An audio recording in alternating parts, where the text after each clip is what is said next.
Okay, one of the big restricted free agents is no longer a restricted free agent.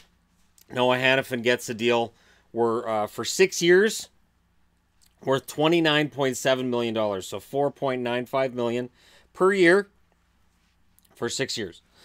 Word has it, it has a modified no-trade clause that kicks in years 5 and 6. It's a very reasonable deal. It does mean that the Flames are kind of gambling that Hanifin's going to improve and continue to grow as a player over the next 6 years, and I think that's a gamble worth taking.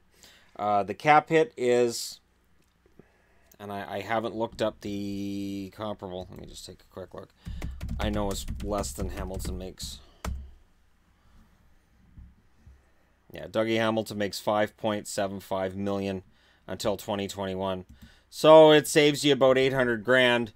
And I still like the potential of Noah Hanifin. And I know there's Carolina fans that have told me I'm crazy, and they'll still think I'm crazy.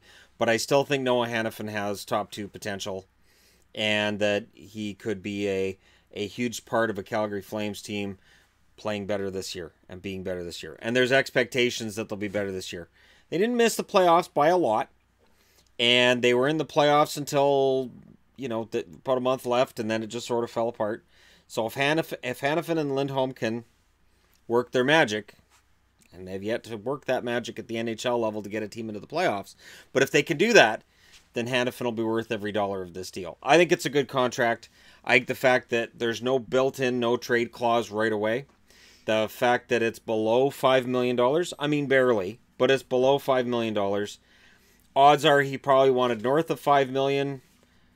Calgary may not have wanted to go a full 6 years with it, but the fact that it's not an 8-year deal, that to me is a win as well. At the end of the 6-year deal, he is UFA. That is one thing about this. This means at the end of the deal in 2024, he would be a UFA. But it means that the Calgary Flames do not have to worry about having a distraction. This now means that William Nylander in Toronto is officially on the clock, because there's really not a whole lot of restricted free agents left that haven't signed. And between now and the start of training camp, I would imagine they'll all get dealt with. But this is a big one, and this is one that the Flames had to worry about.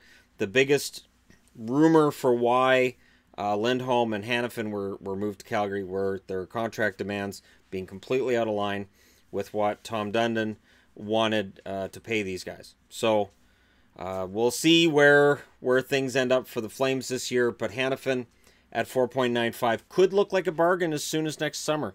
Could look like a bargain as soon as Christmas, or it could end up being one of those contracts that, I just can't see how this can be bad.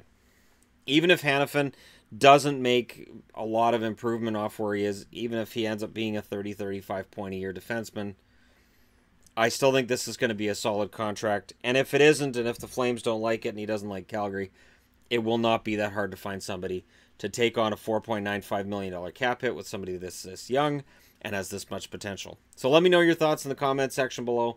I think it's a smart move. I think it's a good move for Calgary. And so far they've won this trade. We'll see what happens on the ice in a month and a half. But for now, I like it for Calgary. Let me know your thoughts. Hit like and subscribe if you're browsing your way through. Just tapping upon this video. Thank you guys so much for watching. I'll talk to you again soon.